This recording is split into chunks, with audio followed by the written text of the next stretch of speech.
I think what happens in a lot of cases as well is there's like these trigger words, right, that people hear, especially in corporate journalism. Like when you start talking about the World Bank or the IMF or the Washington Consensus or the Trilateral Commission or like the Council on Foreign Relations or like any of these groups that have such a massive like influence, but like shadow influence upon like international policy, it's like they hear those words and then it's like, I've heard a conspiracy theorist mention this before. This must be bullshit.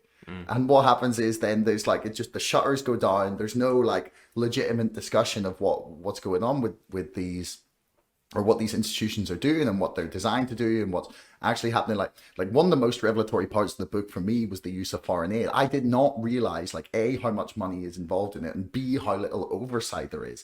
I was under the impression that foreign aid was like, okay, maybe it's some wasted money, like governments are always going to waste a bit of money, but that they were probably, I don't know, building wells for people, or I don't know, schools in like rural Ghana, or like, doing things that might actually be actually aiding the country. It turns out, no, it's just like another faucet of money for corporations to go in and like build up the infrastructure for them to then exploit the nation where they're building it and have someone fund it and basically insure their risk as well. Yeah, that's it. It was mind blowing. And it's like, how do you think we find the language to speak about this in a way that allows us to like break past those like shutters that come down? That's a good question. And to go directly to your point, I totally agree with that. And but I think that is a function of the forces that are arraigned against us having a rational, clear-eyed analysis of the world.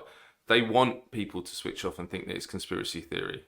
So that's why it's pushed. So that it's not a coincidence that you can't talk about the World Bank or IMF without people thinking, "Oh, you're a conspiracy theorist," because they are hugely powerful, and those institutions want people to not hear critiques of them or not take them seriously, at least. So I think that it's harder to dismiss us because, as you said, it's very, very heavily researched.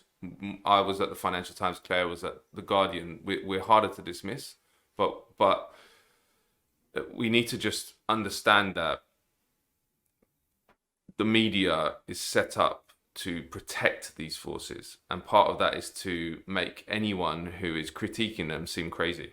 That if you're not hearing it in the mainstream, then you think it's crazy. But there's no other way around that than just to have an open mind.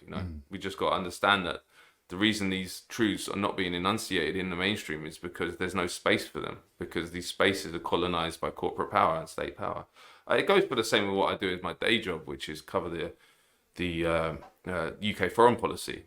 Now, when you start looking into it, the role of intelligence and what's called the deep state, which is another of these terms, is huge in our society. And there's a whole academic literature about it. They call it parapolitics, which is like politics which is done secretly.